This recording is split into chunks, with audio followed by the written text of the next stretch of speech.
오늘 사도행전 14장 1절에서부터 7절까지의 말씀을 가지고 멈출 수 없는 사명이라는 제목으로 하나님 말씀 증거하도록 하겠습니다.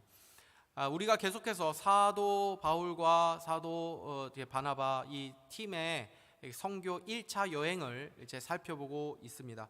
오늘 본문 이제 14장 이제 첫 번째 부분을 읽었지만은 14장 전체까지 내용을 보면은 결국은 1차 이제 선교 여행, 전도 여행을 다 마치는 내용까지도 이게 14장에 다 나옵니다. 마지막까지. 그래서 이제 다시 안디옥으로 이제 돌아오는 이제 일정까지 나오죠. 그래서 이 1차 선교 여행이 약 2년간 진행됐습니다. 이것이 이제 성경에 짧게 기록되어 있지만 이 과정들을 이 14장에서 이제 다 농축해서 이제 보여주고 있는 것이죠.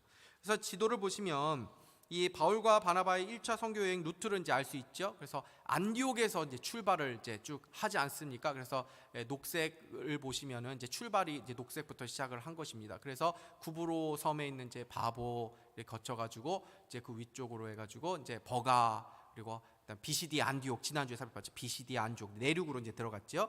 그 다음에 오늘 내용이 이제 그 BCD 안디옥에서 이고니온 이제 내려오는 것입니다. 그리고 이제 다음 주에 이제 루스드라에 있었던 일들을 그리고 이제 더베 거기를 이제 기점으로 해서 다시 돌아오는 빨간색으로 이제 돌아오는 그 일정이 이제 1차 선교 여행의 일정이라고 그렇게 보시면 됩니다. 그래서 이 버가 그 위쪽에 있는 이제 BCD 안디옥 이 지역이 이제 지난주에도 설명을 드렸지만 오늘 이고니온까지 그 지역이 이제 사실은 로마 행정구역상은 갈라디아 지역이라고 이제 말씀을 드렸죠. 그래서 이고니온이라고 하는 도시는 이제 당시 이제 갈라디아 지역에서 이제 안디옥 다음으로 BCD 안디옥 다음으로 가장 중요하고 또 유명했던 도시였습니다. 그들은 여기서도 늘 하던 대로 유대인 회당에 먼저 들어가서 이제 복음을 전하게 되죠. 그래서 1절을 다시 보시면 이에 이고니온에서 두 사도가 함께 유대인의 회당에 들어가 말하니 유대와 헬라의 허다한 무리가 믿더라 이렇게 되어 있습니다. 여기서 이제 두 사도가 누구를 말하는 것입니까? 바울과 바나바입니다. 사실은 바울과 바나바를 사도라고 명한 것이 이제 여기가 이제 처음이거든요. 원래 사도라고 하면 12사도들을 말합니다. 12 예수님의 제자들을 말하는 거죠. 그래서 사도들이라고 해서 그러면은 바울과 이 바나바도 12제자에 들어갔는가라고 생각할 수 있는데 그런 개념이 아닙니다. 일반적인 의미로서 사도라고 그냥 칭한 것입니다. 이 사도라는 말의 뜻이 무엇입니까? 보냄을 받은 자, 대사, 엠버서더라 그러죠. 보냄을 받은 자를 말하는 것입니다. 여러분, 복음을 전하는 자들 그런 의미에서 모두가 하나님에 의해서 복음을 전하기 위해서 보냄받은 자인 것이죠. 그런 의미에서 우리 모두가 다 이 시대의 사도요 제사장입니다. 가정에서, 직장에서, 우리가 속한 곳에서 여러분들이 복음을 전하기 위해서 하나님으로 인해서 세상에 파송을 받은 사도들이라는 것을 기억해야 하는 것이죠. 우리는 먹고 살기 위해서 일하는 게 아닙니다. 먹고 살기 위해서 살아가는 사람들이 아닙니다. 신자의 인생이 영광스러운 이유는 우리의 인생에 하나님의 부르심이 담겨 있고 하나님의 뜻과 계획이 담겨 있기 때문입니다. 이 사실을 기억하시고 우리 모두 주님이 부르신 그 부르심과 사명을 위해 살아갈 수 있기를 주님의 이름으로 축복합니다. 그들이 함께 유대인 회당에 들어갔습니다. 지난주에도 살펴보았지만 바울과 바나바는 늘 함께 동행합니다. 여러분, 누군가 함께 하는 것이 편한 것만은 아니죠. 누군가 함께 여행을 해보신 분들 혹시 계십니까? 함께 다니면 좋은 점도 있지만 불편한 점도 있죠. 혼자 다니면은 자기 하고 싶은 대로 자기 마음 가는 대로 뭐 계획도 뭐 그냥 좀 바꿔가면서 뭐 이렇게 하면 되는데 함께 하는 사람이 있으면 그 사람과 의견을 늘 조율해야 됩니다. 그 사람과 발을 맞춰야 되고 그 사람과 마음을 맞춰야 합니다. 평생을 함께 산 부부도 같이 다니는 것만으로도 힘들어 하시더라고요. 보면은 항상 남편이 아내보다 한 50m를 늘 먼저 가시더라고요. 그런 분들 많이 계시더라고요. 함께 하는 것이 쉬운 것이 아닙니다. 그럼에도 불구하고 사도행전에서 선교여행 다니는 걸 보면 특별한 경우가 아니면 늘 두 사람 이상의 팀으로 움직였던 것을 보게 됩니다. 왜 그렇습니까? 영적 전투를 싸워야 하는 일이기 때문입니다. 예수님께서 제자들을 이 전도팀으로 보내신 적이 있었습니다. 그때 예수님께서 어떤 방식으로 했는지를 보십시오. 누가복음 10장 1절에서부터 3절까지의 말씀 보면 그 후에 주께서 따로 70인을 세우사 친히 가시려는 각 동네와 각 지역으로 둘씩 앞서 보내시며 이르시되 추수할 것은 많되 일꾼은 적으니 그러므로 추수하는 주인에게 청하여 추수할 일꾼을 보내주소서 하라. 갈지어다 내가 너희를 보냄이 어린 양을 이리 가운데로 보냄과 같도다. 혼자 보내지 않으셨죠? 둘씩 짝을 지어서 보내셨다라고 했습니다. 우리가 있는 곳마다 우리가 개별적으로 복음을 전하는 삶을 살아가야 됩니다. 그러나 때로 우리가 팀으로 함께 전도하고 복음을 전하는 것도 필요하죠. 아주대와 우리 학교 앞에 이단들이 활개를 친다고 합니다. 교회에서 전도를 안 하면 이단들이 그 자리를 다 차지하게 되는 것입니다. 우리 교회가 내년부터는 이 전도팀을 좀 활성화해서 아주대 이 주변에서도 전도를 하려고 하는데 함께 해주십시오. 왜 혼자보다 함께 하는 것이 좋습니까? 함께 할 때 힘이 더 나기 때문에. 성가대 얼마나 오늘 수고 많으십니까? 예? 우리는 편하게 듣지만은 겉으로 볼 때는 젊어 보이시는 것 같은데 제법 연세가 있으신 분들이 많이 계십니다. 그런데 많지 않은 분들이 모여서 하려고 하면 힘이 들죠. 오늘 베이스 김중기 집사님 혼자 하시는데 굉장한 부담이 되는 것입니다. 혼자서 베이스 해보십시오. 예. 많이 모이면은 뭐 한 60%만 이렇게 힘을 쏟으면 되는데 소수가 모이면 100% 힘을 쏟아야 되는 것입니다. 여러분 성가대 많이 지원해 주십시오. 성가대는 그냥 찬양 한 곡 부르고 끝나는 그런 섬김이 아닙니다. 구약 성경 보면 이스라엘이 전쟁 나갈 때 이 찬양대가 앞장서서 나갔습니다. 육적인 무기만을 들고 나간 것이 아니라 영적인 무기를 들고 나간 거죠. 영적인 기세를 만드는 것입니다. 찬양대가 여기 앞자리에 있는 이유가 있는 것이죠. 예배 영적 분위기를 주도하는 것입니다. 제 옆에서 제가 말씀 전할 때 가장 많이 은혜 받으시고 아멘 해주시고 옆에 있으면 제가 거의 쳐다보지 않지만 성가대 쪽 반응이 다 느껴집니다. 제가 다 압니다. 열정적으로 앞에서 성가대가 최고의 예배를 드릴 때 그 영적 분위기가 흘러가는 것이죠. 그래서 앞에 있는 것입니다. 성가대 지원하시면서 저의 동역자가 되어 주십시오. 네. 코람데어 그렇다고 삐지지 마시고 코람데어도 동일한 일을 하시는 것입니다. 이렇게 우리가 서로 힘이 되어 주어야 하는 것입니다. 사단은 함께라는 것을 늘 깨트리려고 합니다. 내부의 분열과 갈등을 유발시킵니다. 그러면 사단이 굳이 안 싸워도 자기들끼리 이렇게 싸우는구나 스스로 무너지게 되기 때문이죠. 지금 바울과 바나바가 함께 그 적진으로 들어가고 있는 것입니다. 1절을 다시 한번 보십시오. 이에 이고니온에서 두 사도가 함께 유대인의 회당에 들어가 말하니 유대와 헬라의 허다한 무리가 믿더라. 들어가 말하니 라고 되어 있는데 뭘 말했습니까? 생략되어 있지만 복음이죠. 하나님 말씀이죠. 한글 성경에 나와 있지 않은데 원어에서 들어가 말하니 라는 말이 그러한 방식으로 말하니 라고 되어 있습니다. 그러한 방식이 뭡니까? 비시디아 안디옥 그 전에 회당에서 들어가서 인간의 철학이나 사상이나 생각을 배제하고 오직 하나님의 말씀의 능력만을 의지하면서 그 말씀만을 그대로 증거한 방식 그대로 했다는 것입니다. 그랬을 때 어떤 결과가 있었습니까? 유대와 헬라의 허다한 무리가 믿더라. 유대와 헬라의 허다한 무리가 믿더라 앞에 호스테라는 헬라어 접속사가 붙었는데 이 접속사의 뜻은 그러므로 그 결과로서 라는 뜻입니다. 그러니까 비시디아 안디옥에서 전했던 동일한 방식 그대로 복음을 전했을 때 그 복음을 전한 결과로서 무슨 일이 있었다고요? 유대와 헬라의 허다한 무리가 믿는 그 결과가 나타났다는 것입니다. 그들이 복음을 전하지 않으면 일어나지 않는 결과가 일어난 것이죠. 복음을 전하지 않으면 구원받지 못할 영혼들이 복음을 전한 결과 구원을 얻은 것입니다. 여러분 복음을 전하지 않으면 아무 일도 일어나지 않습니다. 스스로 알아서 예수님을 믿는 일은 일어나지 않습니다. 누군가 복음을 전할 때 그 복음을 듣고 예수님을 알게 되고 구원의 역사가 일어나는 것입니다. 그러나 복음을 전할 때 구원의 역사만 일어나는 것은 아닙니다. 2절 다시 보십시오. 그러나 순종하지 아니하는 유대인들이 이방인들의 마음을 선동하여 형제들에게 악감을 품게 하거늘. 복음을 전했을 때 허다한 무리가 복음을 듣고 구원을 받았습니다. 그러나 그 좋은 결과만 있었던 것이 아니죠. 복음을 전했을 때 그 반대 현상도 일어났습니다. 그러나 그 복음을 거부하고 순종하지 아니한 유대인들도 있었다는 것입니다. 여러분, 여기서 복음을 거부한 사람들을 뭐라고 얘기하냐면 순종하지 아니한 사람들이라고 말하는 이 표현을 주목해 보아야 합니다. 여러분, 죄 중에 가장 큰 죄는 바로 예수님을 영접하지 않는 죄입니다. 그것은 하나님께서 보내신 자 예수 그리스도를 믿지 않고 영접하지 않는 것이 하나님 앞에 행하는 가장 큰 불순종이기 때문에 그렇습니다. 때로는 예수 믿지 않는 사람들 중에서도 오히려 어떻게 보면 예수 믿는 사람보다 더 인격이 고상하고 참 그 성품 좋은 그런 사람들이 있죠. 사람 좋은 사람들이 있죠. 그래서 야, 저분은 예수 믿진 않지만 정말 존경스러운 분인데, 인격이 참 고상한 분인데, 참 훌륭한 분인데, 법 없이도 살 사람인데, 그런데 저런 분도 지옥에 가나? 지옥에 갑니다. 왜냐하면 하나님 앞에서 가장 큰 불순종을 하고 있기 때문에 그렇습니다. 그럼 반대로 우리가 하나님 앞에서 가장 큰 순종은 무엇입니까?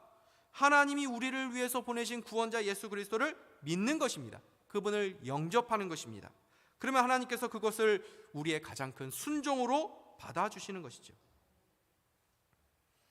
여러분, 지금 바울과 바나바가 복음을 전했을 때에 좋지 않은 그 안 좋은 반대의 현상도 일어납니다. 복음을 전하는 일은 전쟁을 일으키는 거죠. 사단의 진지에 폭탄을 던지는 것입니다.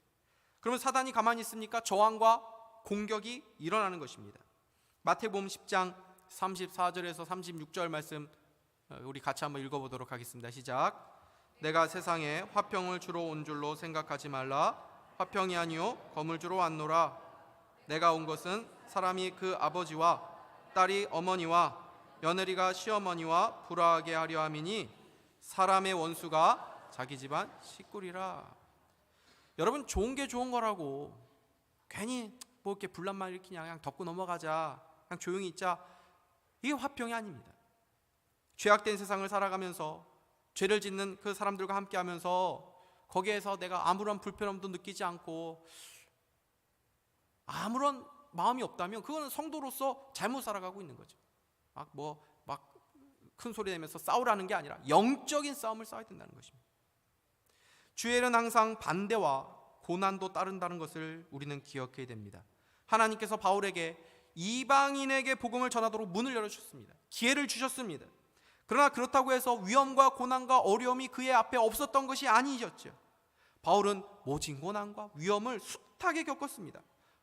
그것은 사단과의 영적 싸움을 치러야 했기 때문이죠. 여러분, 이것은 단지 세상에서 복음을 전할 때만 일어나는 일이 아닙니다. 지금 이 강단에서 복음을 선포될 때도 이러한 영적 전쟁은 일어납니다. 여러분이 만약 말씀의 은혜를 받는다면 그건 당연한 게 아닙니다. 하나님의 크신 은혜고 여러분을 하나님께서 택한 자들이라는 것을 보여주는 것입니다. 아무나 하나님의 말씀을 받아들이는 것이 아닙니다. 말씀이 전해지는 이 시간에도 여전히 하나님의 말씀을 듣지 못하고 은혜를 받지 못하고 거부하고 불순종하는 영혼들도 있을 수 있습니다. 말씀의 씨앗이 뿌려졌을 때 사단은 가만히 있지 않습니다. 그 말씀이 뿌리 내리지 않도록, 그 말씀의 열매가 우리의 삶에 맺히지 않도록 역사하는 것입니다. 지금 이 순간에 말씀의 은혜를 받는 것 같아도 세상에 나가서 그 은혜의 열매를 맺지 못하도록 그렇게 하는 것입니다. 여러분, 말씀의 은혜를 받지 못하고 순종의 삶을 살지 못하면 그냥 거기서 끝나는 것에서 마치는 것이 아닙니다. 이전보다 더 완고해지고 은혜의 메마른 삶을 살아가게 됩니다. 중립은 없습니다. 변화되어 가거나 변질되어 가거나 둘 중 하나입니다. 은혜를 받아서 점점 변화되어 가고 거룩해지고 성화의 삶을 살든지, 은혜를 거부하고 더 완고해지고 강팍해지고 그렇게 패역한 길을 가든지 둘 중에 하나입니다. 죄의 지배를 받든지 은혜의 지배를 받든지 둘 중 하나입니다. 세상에 길들여져 가든지 성령님에게 의해서 길들여져 가든지 둘 중에 하나입니다. 하나님을 예배하든지 우상을 섬기든지 둘 중에 하나입니다. 무신론자가 어디 있습니까? 종교가 없다는 것이 어디 있습니까? 우상을 섬기는 것이요. 하나님을 섬기지 않으면 사단을 섬길 뿐입니다. 은혜를 받지 못하면 변질되어 가고 타락할 수밖에 없다는 것을 기억할 수 있기를 바랍니다. 여러분이 은혜 생활을 잠시 중단했다면 그냥 잠시 멈춰 있는 것이 아니라 병 들어가고 있는 거죠. 은혜 안에 머무는 은혜가 있기를 주님의 이름으로 축복합니다. 여러분, 복음에 순종하지 않는 유대인들이 어떤 방식으로 바울과 바나바를 핍박했는지 보십시오. 그들은 은혜 받지 않는 것에서 그치지 않고 바울과 바나바를 핍박하게 됩니다. 3절 보십시오. 이방인들의 마음을 선동하여 형제들에게 악감을 품게 하거늘. 자기들만이 그냥 은혜를 받는 것을 은혜 받지 못하는 것에서 끝나는 것이 아니라 자기 편을 자꾸 만들죠. 세를 형성하는 것입니다.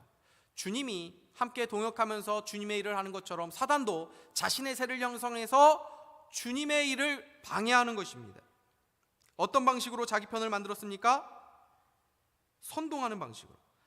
바울과 바나바에 대해서 안 좋은 마음을 품도록, 안 좋은 생각을 갖도록 했다는 거죠. 선동이라는 말 자체가 말로 선동했다는 의미가 담겨 있습니다.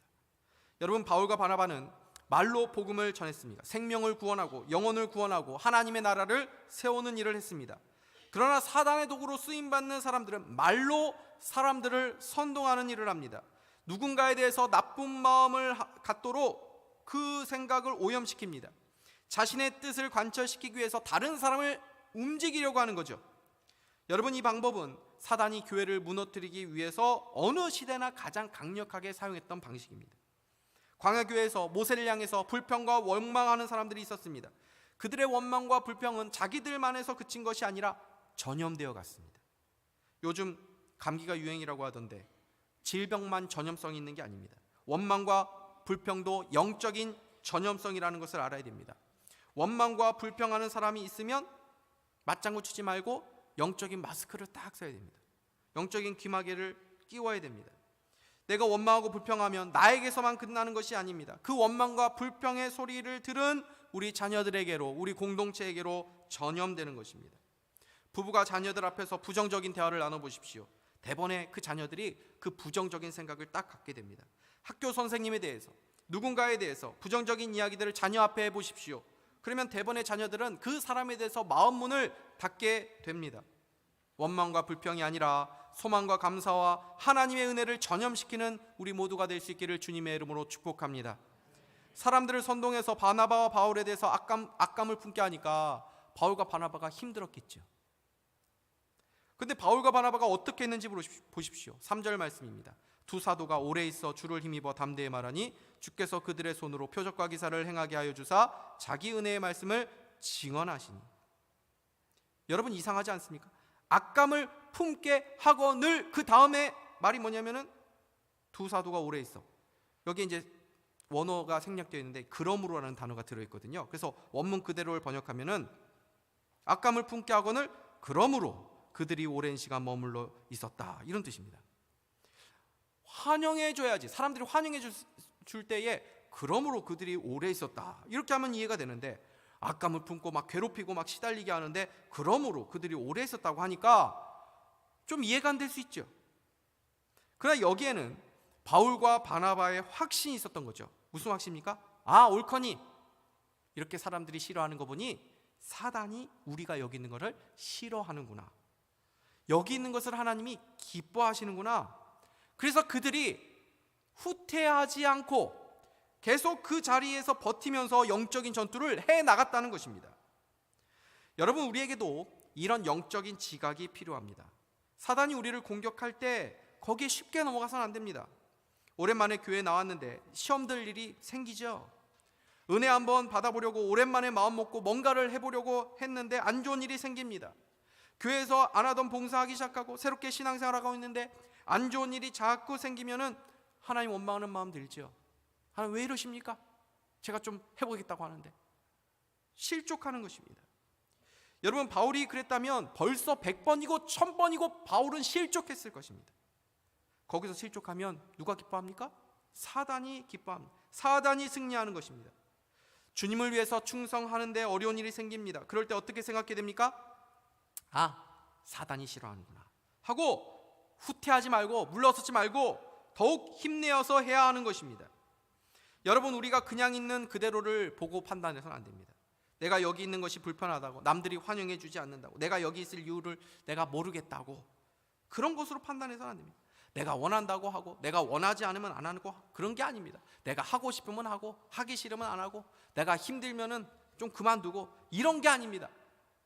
바울과 바나바를 보내신 성령님께 그들의 여정을 온전히 맡겼듯이 우리도 우리의 인생의 주인 되신 주님께 우리의 삶을 맡기고 매 순간 그분의 인도하심을 구하고 그분의 허락을 받아야 하는 것입니다.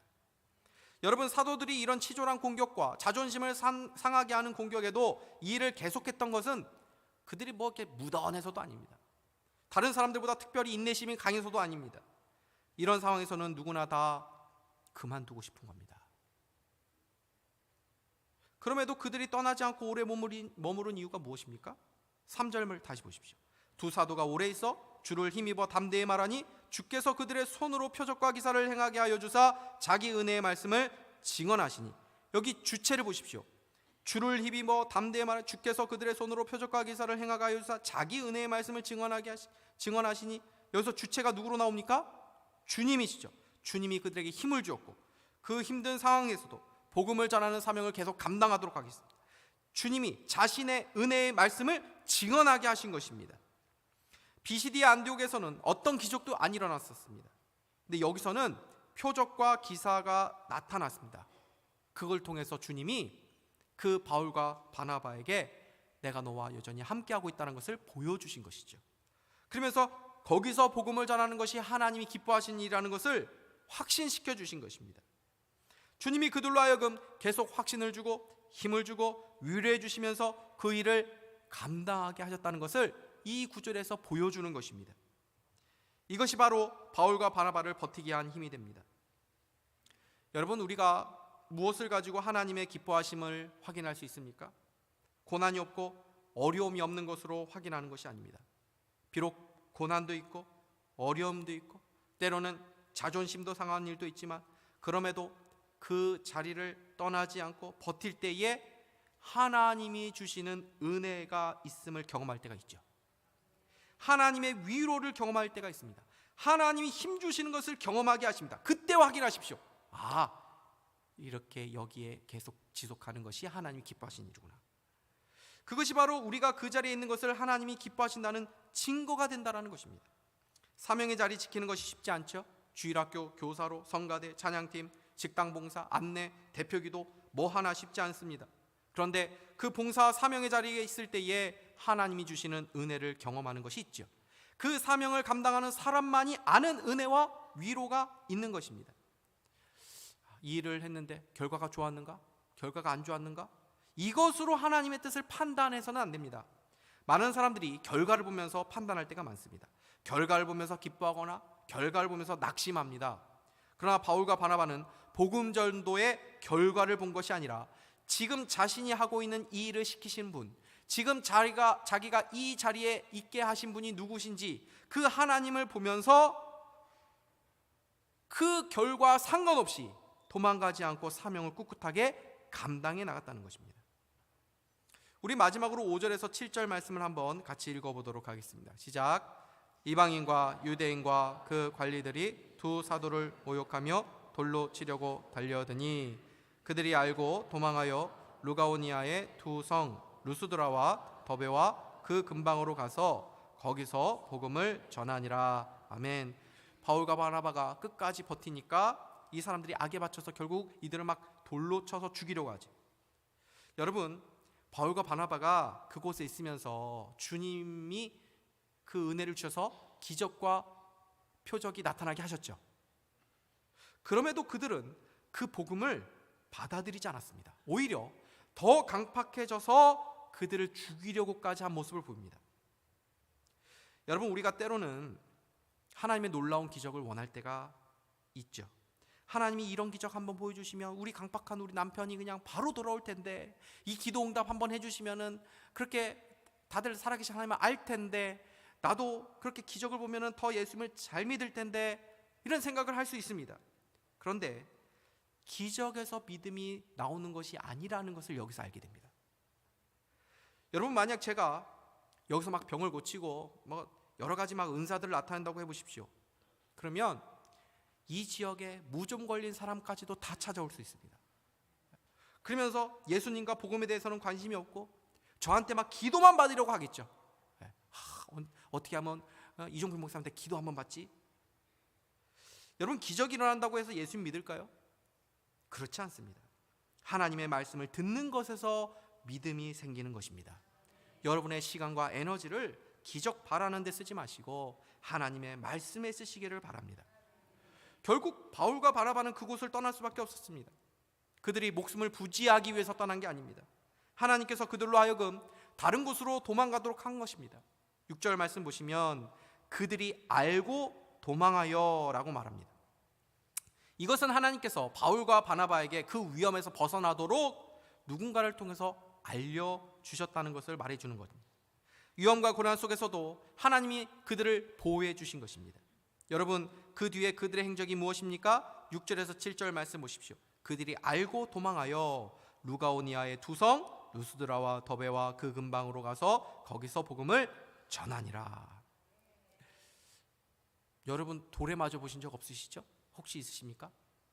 장난으로 이렇게 던진 돌이 아니라 그냥 막 정말 여러분 막 죽이려고 막 돌을 막 던지는 사람들 가운데 혹시 있어 본 적 없으실 겁니다. 근데 만약에 그런 일들을 제가 겪으면 저는 집에 들어가서 몇 날 며칠 무서워서 못 나올 것 같습니다. 그러면서 하나님, 저 그냥 못 해먹겠습니다 뭐 그럴 것 같은데, 바울과 바나바 사실 굉장히 우리는 남일에 대해서는 쉽게 생각하는 경향이 있지만 굉장히 이거 무서운 일 아닙니까? 근데 도망가가지고 거기서 뭐 합니까? 거기서 복음을 전하니라. 전혀 위축되지 않았다는 것입니다. 이들을 이런 것으로 막을 수 없었다는 것입니다. 이들은 세상이 감당치 못할 사람들이었다는 것입니다. 여러분, 이것이 바로 소명자의 삶입니다. 소명자는 삶의 형편과 사역의 어떤 결과에도 낙심하지 않는 사람들입니다. 제가 존경하는 오카는 목사님이 쓴 책 중에 소명자는 낙심하지 않는다라는 책이 있습니다. 결과와 상관없이 하나님께서 주신 소명 다할 때까지 그렇게 사명을 감당해 나가는 것입니다. 저도 산상교회에서 제 목회의 결과와 상관없이 그냥 하나님의 때까지 충성할 것입니다. 여기가 저의 목회의 마지막이라고 생각합니다. 아무리 좋은 곳에서 불러줘도 산상교회하고 저 안 바꿉니다. 여기 70대, 80대 되신 분들, 제가 마지막 담임 목사라고 생각을 하십시오. 목사님, 저는 정말 더 오래 살아서 목사님 은퇴 후에 목사님 후임까지 볼 것입니다. 그러면은 제가 할 말은 없는데, 죽이 되든 밥이 되든 모든 것을 하나님께 맡기고 주신 사명 다할 때까지 하나님만 의지하며 목회할 것입니다. 여러분, 지난 명절 때 조용필 가수가 TV에 나왔더라고요. 조용필 가수의 나이가 만 75세, 50년생이더라고요. 얼마나 자기 관리를 잘했던지 외모도 변함없어 보이더라고요. 2시간 30분 콘서트 게스트 없이 혼자서 그걸 다 소화해내더라고요. 정말 대단하다라는 생각이 들었습니다. 그 나이에도 최고 스타의 자신감을 보게 되죠. 많은 팬들이 조용필 씨가 예전의 모습 그대로 간직하고 멋지게 노래하는 것만으로도 위로를 많이 받으시더라고요. 만약에 조용필 씨가 자신감 다 사라지고 예전의 모습 다 잃어버렸다면 팬들 마음이 얼마나 아팠겠습니까? 스타는 무대에서 자신감을 보여주어야 하는 것입니다. 여러분, 하나님은 세상에서 성도들이 자신감 갖고 살기를 원합니다. 우리 자녀들 맨날 주눅 들어가지고 막 이렇게 살면 부모님 기쁘십니까? 하나님이 여러분이 자신감 없이 살면 그 기뻐하실까요? 성도는 자신감을 가지고 살아가는 것입니다. 무엇이 없어도 괜찮습니다. 우리는 주님이 계십니다. 우리는 이 세상의 스타는 아니지만 하늘나라의 스타들입니다. 바울과 바나바가 이런 모멸과 박해 속에서도 자신감을 잃은 모습을 보이지 않았죠. 그들은 도망갔지만 멈추지 않고 복음 전파 사명을 감당했습니다. 이들의 자신감이 어디서 나온 것일까요? 하나님이 나를 이곳에 보내셨다, 이 일을 하나님이 시키셨다라는 사명감에서 나온 것입니다. 그래서 그들이 가지고 있는 자신감은 자신을 믿는 자신감이 아니라 주님을 믿는 주신감인 것이죠. 근거 없는 자신감, 근자감이라고 하던데, 우리는 근자감이 아니라 근주감, 근거는 없지만 주님으로 자신 있게 살아가는 사람들입니다. 그래서 세상 사람들은 저 사람은 근거 없는데 저 사람은 왜 저렇게 당당하게 살아? 그걸 보여주는 것이 성도들인 것입니다. 그렇게 살아갈 때 이 세상 어떤 것과 비할 수 없는 영혼의 평강, 하나님이 주시는 위로와 은혜가 있는 것이고 우리를 통해서 하나님의 역사가 나타나는 것입니다. 언제나 기억하십시오. 우리 인생의 마지막은 결국 해피엔딩, 우리는 최후의 승리자들입니다. 우리 주님이 우리가 맞이해야 될 궁극적인 배드엔딩을 십자가에서 다 담당하셨기 때문입니다. 그러므로 과거에 대한 후회도 하지 마시고 미래에 대한 두려움도 갖지 마시고 언제나 그 주님 바라보며 우리의 주어진 삶을 당당하고 힘있게 사명을 향해서 나아가는 저와 여러분 다 될 수 있기를 주님의 이름으로 축복합니다. 기도하겠습니다.